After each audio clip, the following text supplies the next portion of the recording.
ಭಾರೀ ಮಳೆಗೆ ಬೆಂಗಳೂರಿನ ಬೌರಿಂಗ್ ಆಸ್ಪತ್ರೆಯ ಕಾಂಪೌಂಡ್ ಗೋಡೆ ಬಿದ್ದುದರಿಂದ 7 ಮಂದಿ ಮರಣಿಸಿದ ದುರಂತವೊಂದು ನಡೆದಿದೆ. ಮುಂಗಾರು ಮುಮ್ಮಳೆಯು ಕಲ್ಯಾಣ ಕರ್ನಾಟಕದಿಂದ ತೆಂಕಣ ಕರ್ನಾಟಕದವರೆಗೆ ಸುರಿದಿದೆ.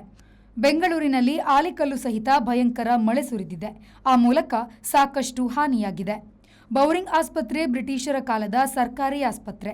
ಅದರ ಆವರಣ ಗೋಡೆಯ ಈಚೆ ಬೀದಿ ಬದಿ ವ್ಯಾಪಾರಿಗಳು ಸಣ್ಣ ಪುಟ್ಟ ವ್ಯಾಪಾರ ಮಾಡುತ್ತಾರೆ. ಭಯಾನಕ ಮಳೆಗೆ ಕಾಂಪೌಂಡ್ ಬಿದ್ದುದರಿಂದ 7 ಮಂದಿ ಜೀವ ತೆತ್ತರು.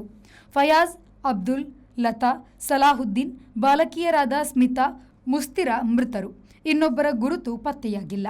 ತೀವ್ರ ಗಾಯಗೊಂಡು 47ರ ತಬೀನ್ ತಾಜ್, 49ರ ಮುಬಿನ್ ತಾಜ್, 51ರ ಮಾಯಾ, 26ರ ಅಂಜು, 47ರ ಸಿಜಿ ಚಿಕಿತ್ಸೆಯನ್ನ ಪಡೆಯುತ್ತಿದ್ದಾರೆ. ಮರಣಿಸಿದವರ ಕುಟುಂಬಗಳಿಗೆ 5 ಲಕ್ಷ ರೂಪಾಯಿ ಪರಿಹಾರ, ಗಾಯಗೊಂಡವರಿಗೆ ಉಚಿತ ಚಿಕಿತ್ಸೆ ಘೋಷಿಸಿರುವ ಮುಖ್ಯಮಂತ್ರಿ ಸಿದ್ದರಾಮಯ್ಯನವರು ಘಟನೆಯ ತನಿಖೆಗೆ ಆದೇಶವನ್ನು ನೀಡಿದ್ದಾರೆ.